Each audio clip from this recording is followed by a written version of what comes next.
Hello and howdy everyone. A couple days ago I saw the new film from Shane Carruth. I'm not sure how you say his last name. It's C-A-R-R-U-T-H. Maybe it's Carruth. I think Carruth rolls off my tongue better, so henceforth I will call him Shane Carruth. Shane Carruth did Primer, the time travel movie about those two guys who have their time machine in public storage, and they keep going back in time and creating alternate versions of themselves, and they have to destroy those versions somehow. I would call that film a cult classic, a very popular movie. So this is his follow-up. Primer was his debut, and this is his second feature-length film. It's called Upstream Color. I can't say that I enjoyed it. I appreciated it, but I can't say I enjoyed it. I think I will give it a 6. I think a 6 is fair. I want to see it again, kind of, like in the future. Maybe I could, understand it a little bit more, pick up some things that I didn't notice. Basically just try and get a better grasp of it. I saw it a couple days ago, and I've waited to record just so I would have something of meaning to say. And I have thought about the film plenty. I don't know if I understand it, so much. I think the themes are pretty much about how life is cyclical, dharma and karma, how you should choose good over evil. Again, this is what I'm taking out of it after, meditating on it for a couple days. The film is very challenging. I would almost call it inaccessible. I think, in a nutshell, I would, like, a one-sentence review would be like, it's like watching a Terrence Malick film, but without all the beauty. Without all of the awe and wonder that Terrence Malick, brings to a film, seemingly effortlessly. It's just odd, and symbolic, avant-garde. It has a linear plot, right? Yeah, I guess. Okay, it does. But it's very simple. It's I guess I could tell you what it's about. It's about, okay, psychedelic, or maybe psychotropic would be the more accurate term. Psychotropic worms that, when even like tasted, like they pour alcohol or something over the worm and then drink the alcohol, that they've poured over the worm, and they're given abilities to apparently, read minds or sync up with, a fellow human, basically to just give you maybe telepathic powers. Ingesting the worm, this is what I'm saying. It seems like an evil plot. Ingesting the worm basically makes you a slave, a zombie. you don't take the worm knowingly. You know, you think you're just taking some kind of street drug. And you take the worm, and then the guy who sells you the worm then comes into your life, and you are in his complete control. You're in his complete control. And he forces you to wipe out your life savings. Everything you have, everything you own is now his. And he leaves you with nothing. Except with a life form growing, parasitic life form growing inside of you. Okay, that's like the first half of the movie. That's the setup. Maybe not the first half, but the first maybe half hour.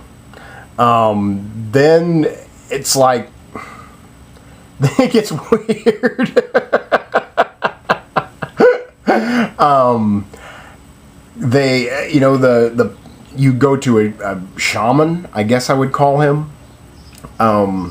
He takes the worm out of you and then puts it in a pig. And now you are connected to the pig.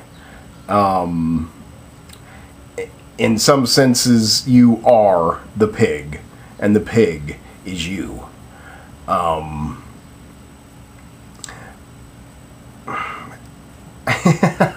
don't know what else to say. You know, I don't know how to wrap that up. But yeah, you know, there you go. You are now the pig, and the pig is now you. You're now one with life, nature.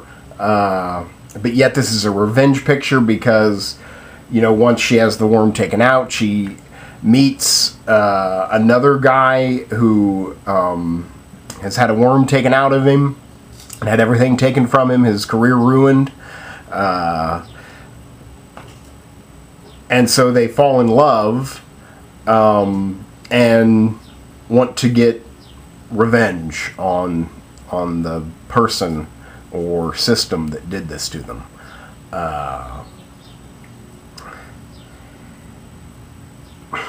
The film, it just, I was kind of bored. Again, it was just kind of inaccessible. I wanted to be in it to win it. You know, I wanted to understand, but I just couldn't scratch the surface. I saw this, this, by the way, Upstream Color is playing, I believe it's already on disc. It can be found on disc somewhere. It's also playing on video on demand on your digital cable provider, you know, television service. I saw this in the theater, as I feel it's important to. Saw this with about 20 other people. I think there was about 20 people in the theater. Had 3 walkouts. The guy who sat right down the aisle from me walked out within the first 15 minutes. I'd say another guy walked out after about a half hour, 35 minutes. And then the third walkout came at about an hour in. So people were leaving the movie. And I didn't physically leave the movie, but I can tell you that I probably mentally checked out for, you know, some time. I just felt that I could just coast, you know, watching it, and I didn't need to really engage my brain. And again, if you're not engaging your brain, I think, you know, it's kind of a, you know, well, it's not good. I hate to call it an effort. That sounds way, you know, or a failure. I think that's way too harsh. But,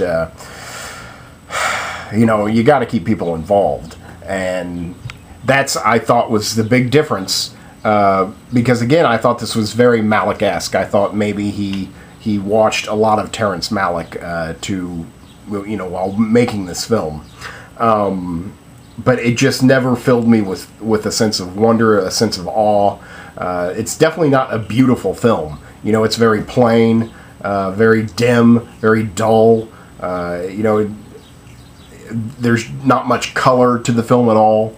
I just kind of thought it was dull in a lot of ways, but yet I respect it. You know, this is an uncompromising work of art. It's obvious that the filmmaker, Shane Carruth, you know, has something to say. I think he's a unique voice in film. He wrote this, he directed it, he stars in it, he was a co-producer, he edited it.